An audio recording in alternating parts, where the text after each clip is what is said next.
Sultan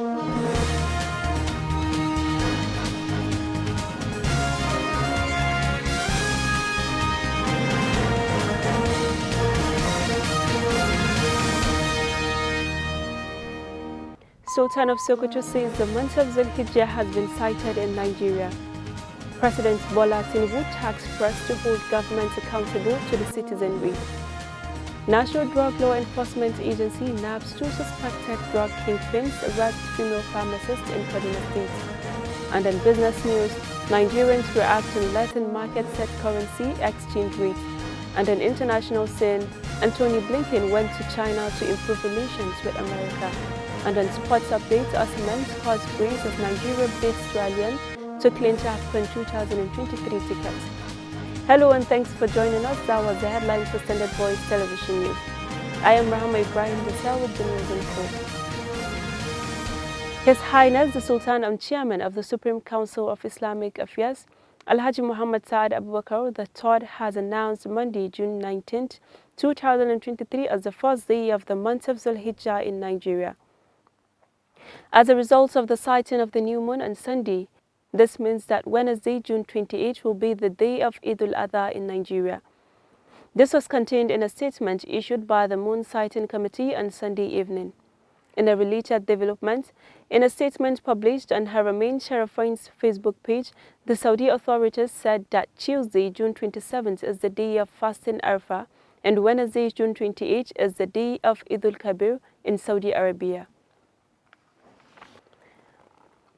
President Bola Tinubu has charged the media to step up its constitutional responsibility of holding the government accountable to the citizenry, just as he has congratulated the new president of the Nigerian Guild of Editors, Mr. Eze Anaba, and other elected officers of the professional body.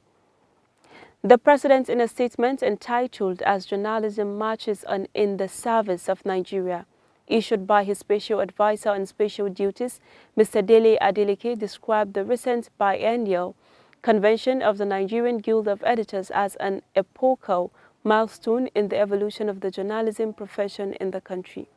According to him, the peaceful poll by the NGE is a clear signal to the larger society that elections devoid of bitterness and unnecessary rancor can hold peacefully in Nigeria.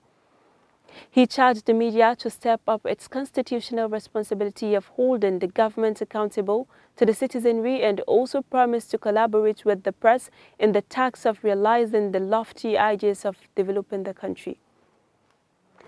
Zamfara State Governor Dauda Lawal, who was on visitation to the various stakeholders in Abuja, has reiterated his commitment and determination to transform Zamfara State in all sectors.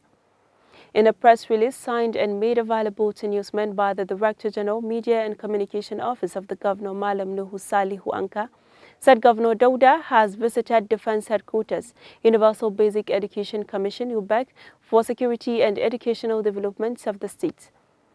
He as well attended 2 meetings at the Presidential Villa in Abuja with President Bola Ahmed Tinubu and Vice President Kashim Shettima.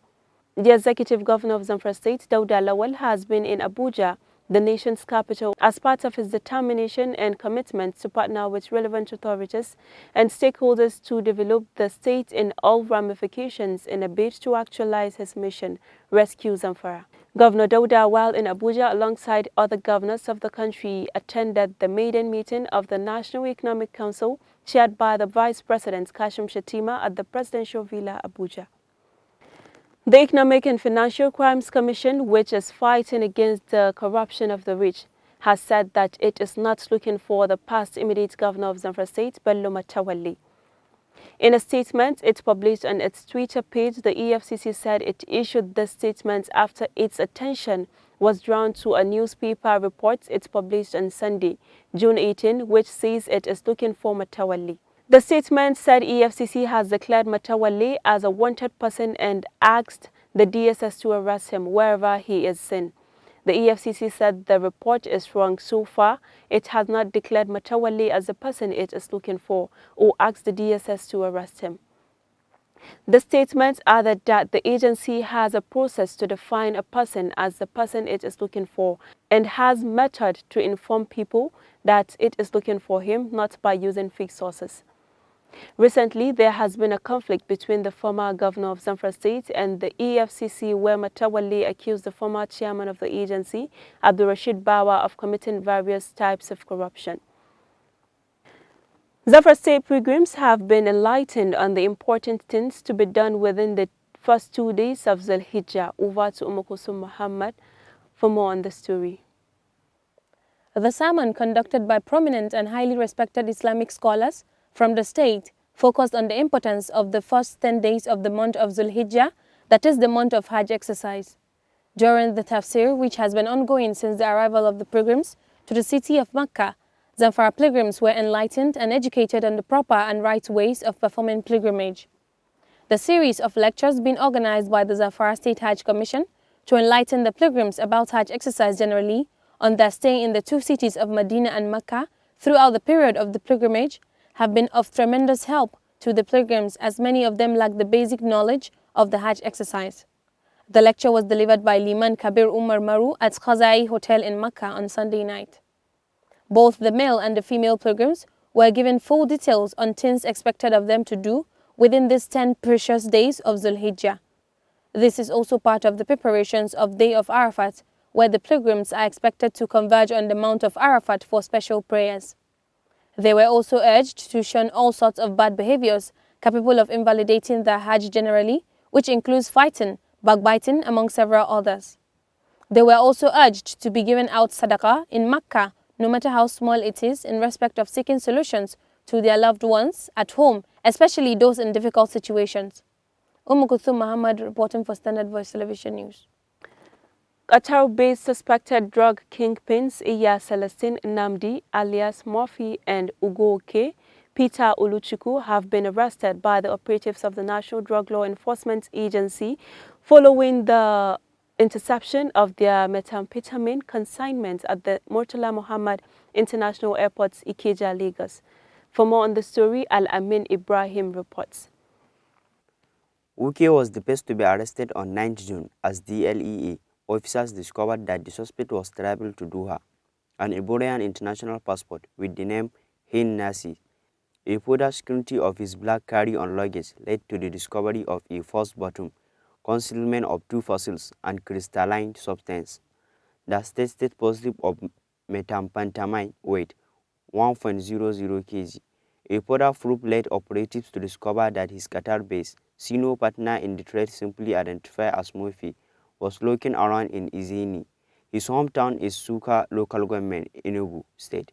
A front development of NDLEA operatives on 10th June to Izini community of Suka local government area of Enugu State led to the arrest of Murphy, whose true identity was later discovered to be Iya Celestine Namdi, who had lived in Indonesia for some years before relocating to Doha, Qatar. In the same vein, anti-narcotic officers of the agency have arrested a female pharmacist, Ikweberi Ori Halen, in Kaduna following her attempt to use forged documents to purchase and distribute 6 cartons of pantozocine injection with 2,000 ampoules. She confessed she used fake document of Kaduna Hospital to order the drug, which she planned to distribute in Kaduna, Abuja, and Sokoto. Alami Ibrahim reporting for Svtv News. And in business news,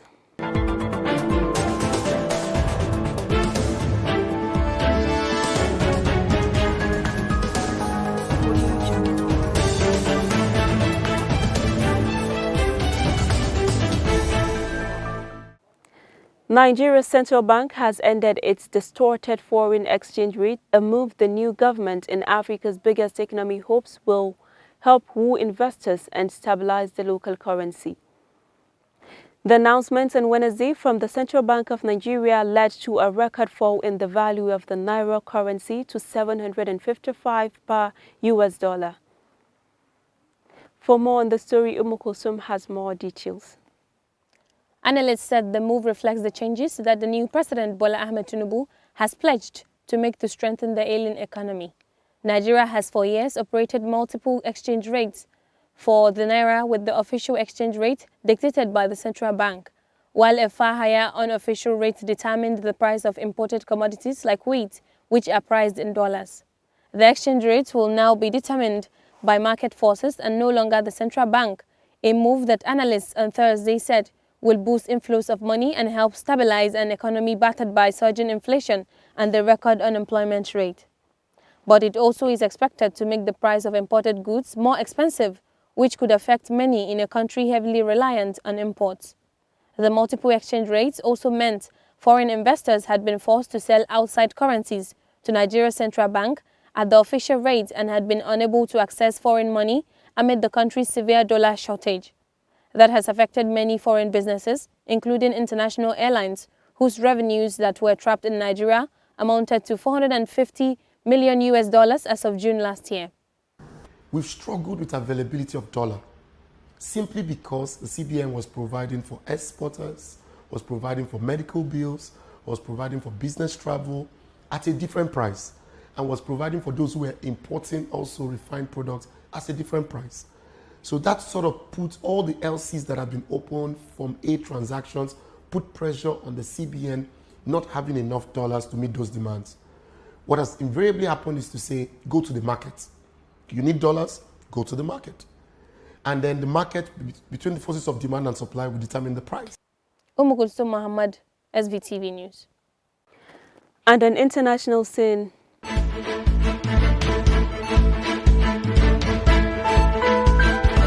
Audio Jungle.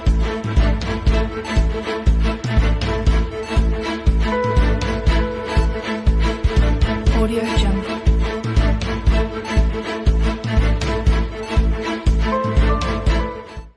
U.S. Secretary of State Antony Blinken met with Chinese Foreign Minister Qin Gang during his 2-day visit to China to meet with the country's officials. The visit is the first visit by a U.S. diplomat to China in at least 5 years. American officials said that the purpose of the talks is to improve the relationship between the two countries, which has recently been strained. The visit comes 5 months after Mr. Blinken's planned visit to China was postponed after a drone, suspected to be of Chinese intelligence, was seen flying in American airspace. Mr. Blinken met with Mr. Qin on Sunday at the country's guest house. Recently, China launched military exercises in Taiwan, which it regards as parts of its territory. Among the topics that the discussion will focus on include the issue of the war in Ukraine and the trade conflict between the two countries, the modern technology system and drug trafficking, and the issue of human rights. And on sports updates.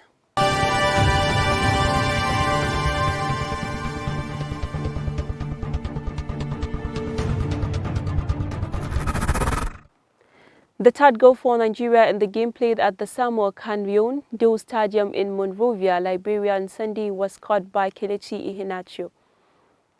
2 goals from Victor Osimhen has helped the Super Eagles defeat Sierra Leone 3-2 to qualify for the 2023 Africa Cup of Nations with 1 game to spare.